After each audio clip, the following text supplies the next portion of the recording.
Good afternoon. It is Clarissa Montero in strangely good company. Julian Coe from SG Comart. Hi guys. Okay, but you are strange not good company. Strange good company. Well, you are strange and you are good company. But we should be a little bit more serious today since the subject is businessman saloons. Cool. Okay. How many businessman saloons have you owned? This is a trick question. No, none. I am not own any. I'm not businessman saloon. surprised. Yep. I'm too young to have a businessman saloon. That's for sure. Really? Yes. Okay. But then again, I wouldn't mind owning one. You know, part of the reason why businessman saloons were never really cars that I considered is they are quite pricey.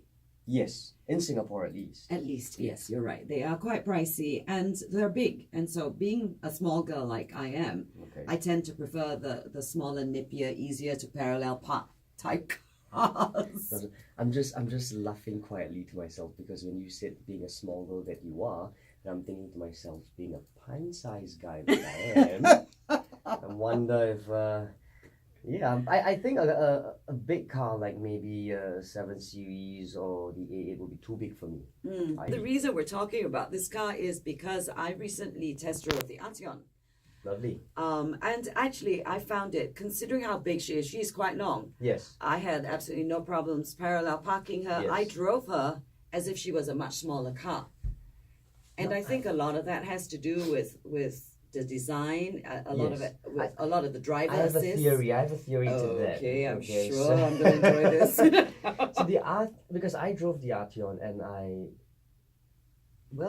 would say you are right. It is a big car, but it doesn't feel like shrinks. one, It yeah. shrinks when you're driving it. I Mhm. suspect it's because there is a sense of predictability to the car, Mhm. and that's not a bad thing at all. No. Being predictable isn't bad, especially if you're driving a car that big. Mm.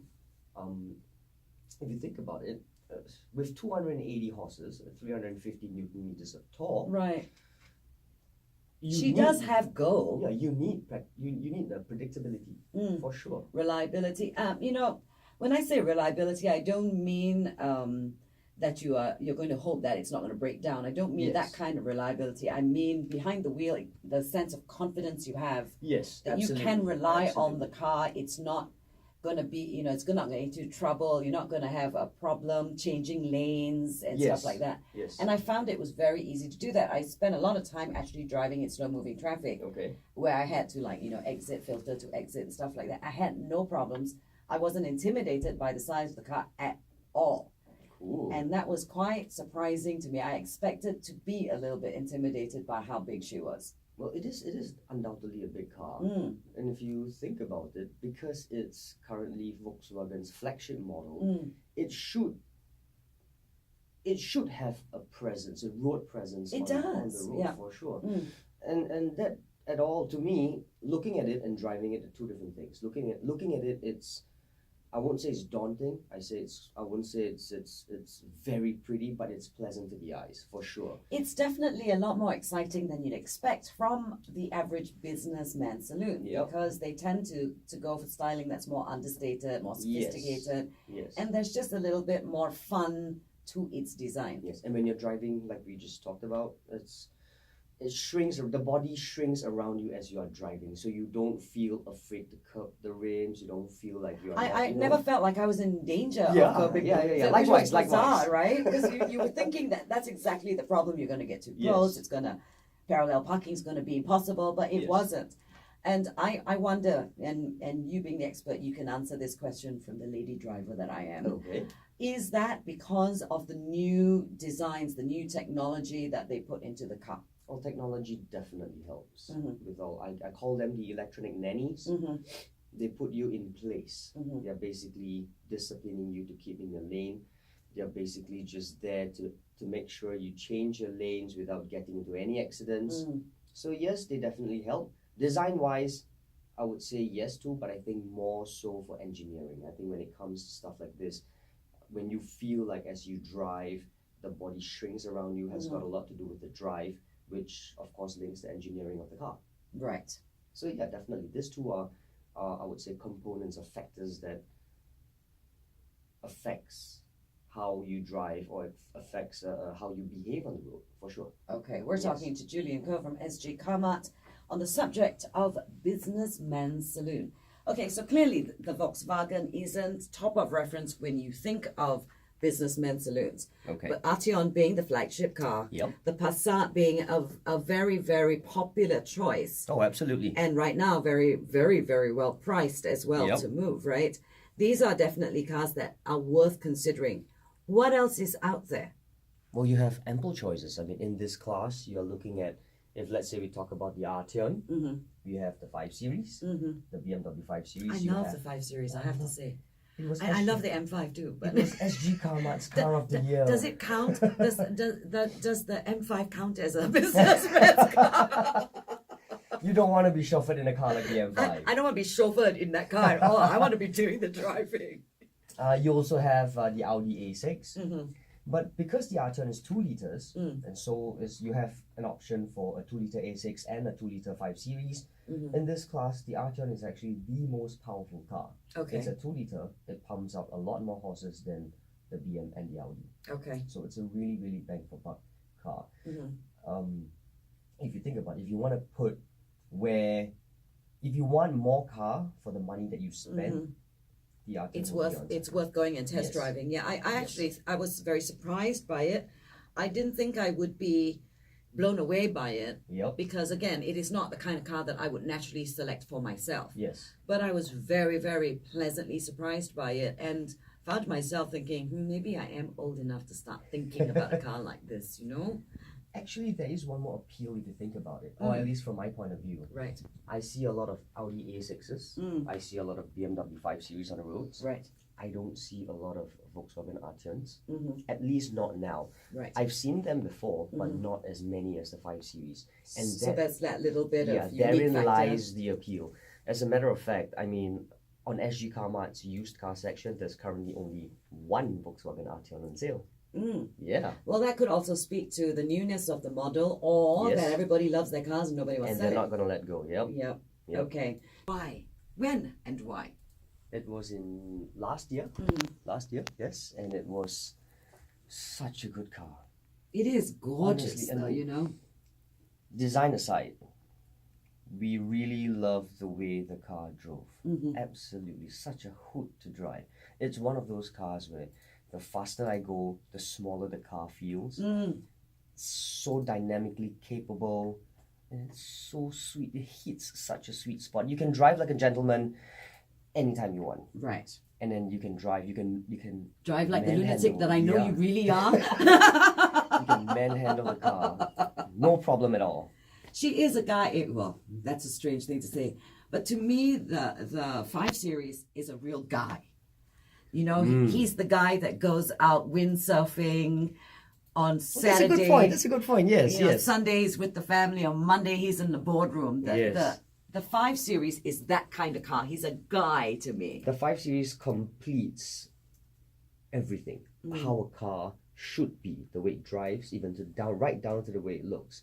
How the cabin is like, ergonomically speaking, layout, perfect, sweet. Really, really. And it deserves every bit of SG Carmart's Car of the Year awards. Okay. Well, I can't disagree with you because I actually think that the 5 Series is wonderful. I think the M5 is absolutely gorgeous. Are you starting to see a trend here? Yep. Yes, it's gorgeous, absolutely. but the M5 is better. I cannot wait to get my hands on the car.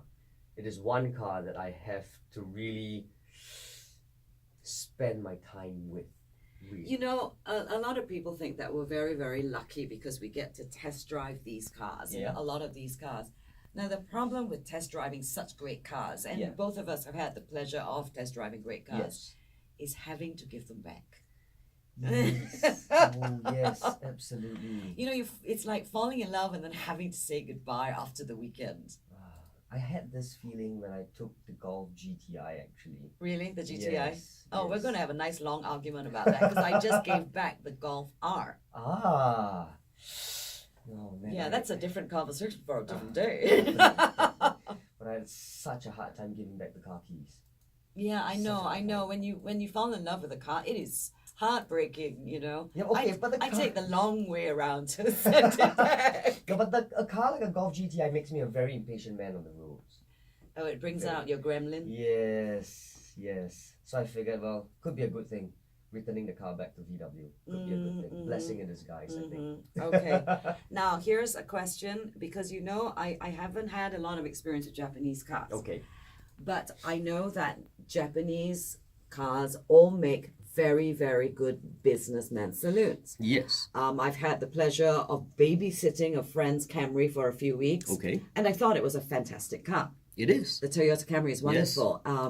What else is there among the Japanese marquis that are great businessmen saloons? Well, the first car that comes to mind, for sure, businessman saloon, would be the Lexus LS. That would be the flagship model. She's another big one. She is huge. She's huge. And she looks, to me, in my eyes at least, she looks absolutely gorgeous. Way better than the previous generation. You can also have a choice if you want the Lexus ES, which is one notch below. That puts it about the size of the Arteon, thereabouts. You have other ample choices too. You have the Nissan Tiana. Oh, really? Yeah, Okay. that is one of the businessman saloon that you want. Well, I say that because my uncle drives there, Okay. and he's a businessman.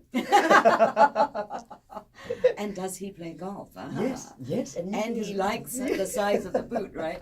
I know one of Yep. the things that the Japanese businessmen saloons have over some of the European yes. their brothers and sisters, is the fact that the boots are huge.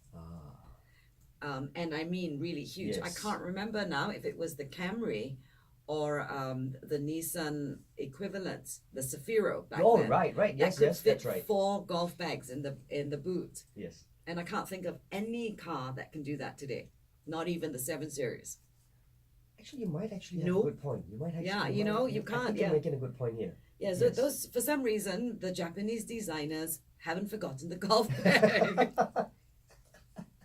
Well, they are making cars that are practical, reliable.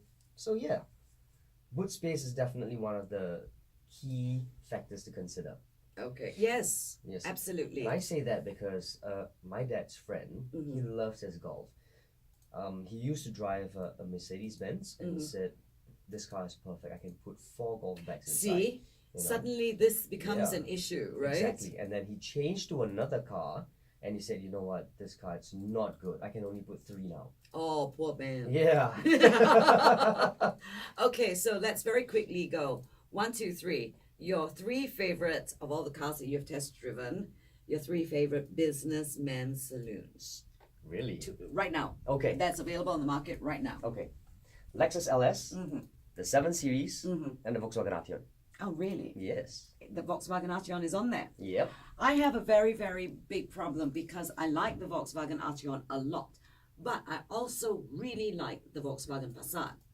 Right. And for me, the big question is, which Yes. one do I like better? And they both really fit the category of businessmen saloons. Yes. So it would have to be either Arteon or Passat on my list. Okay. The 5 Series for sure, because you know I like my cars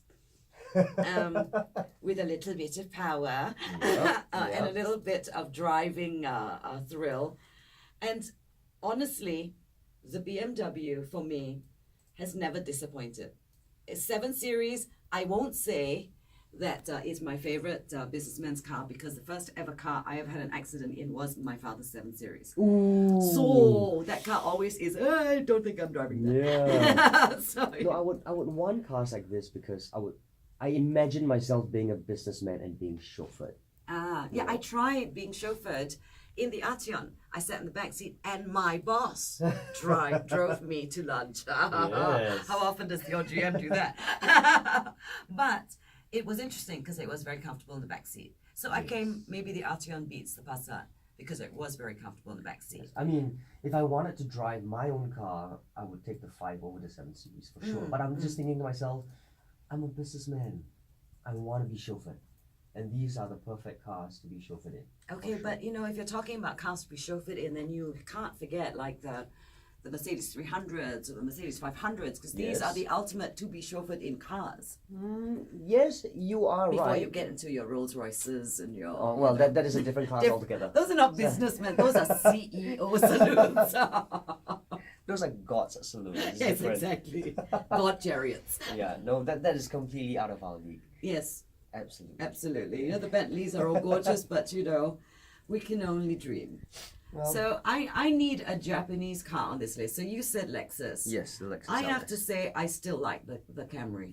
Well, you're not She's wrong very there. practical. She's very Yes. well priced. Yes. She's so reliable. Reliable, definitely reliable. And I say that because my dad used to own one, Mhm. a Camry, and he had it for ages. I'm talking about ages. I think almost a full 10-year lifespan. Mhm. I never once remembered the aircon being broken. Mm. It was always cold, it was Mhm. always comfortable, and it was always quiet. And it was such a comfortable ride. Yes. So, okay, those are your three, those are my three, and there are actually some similarities on that list. So, we're going to end today's conversation with my review of the Arteon. Next week, I review the Audi TT, All right. which I can't actually categorize. What do I call it? Do I call it a sports car? Because it's not really. No. Do I call it a hot hatch? Well, it's not that. Do I call it, well, it's clearly not a businessman's saloon. So what do I call it? But whatever we call it, I'm going to be reviewing it next week. And then when you come back and chat with us, I guess we're going to do our part 1 of lifestyle cars. Okay, I can't wait. I can't wait. Yeah, because I know there are a couple of Japanese cars in your list already. Yes. That's Julian Cole from SG Karma. I'm Clarissa Montero. This has been Chasing Cars on Money FM 89.3.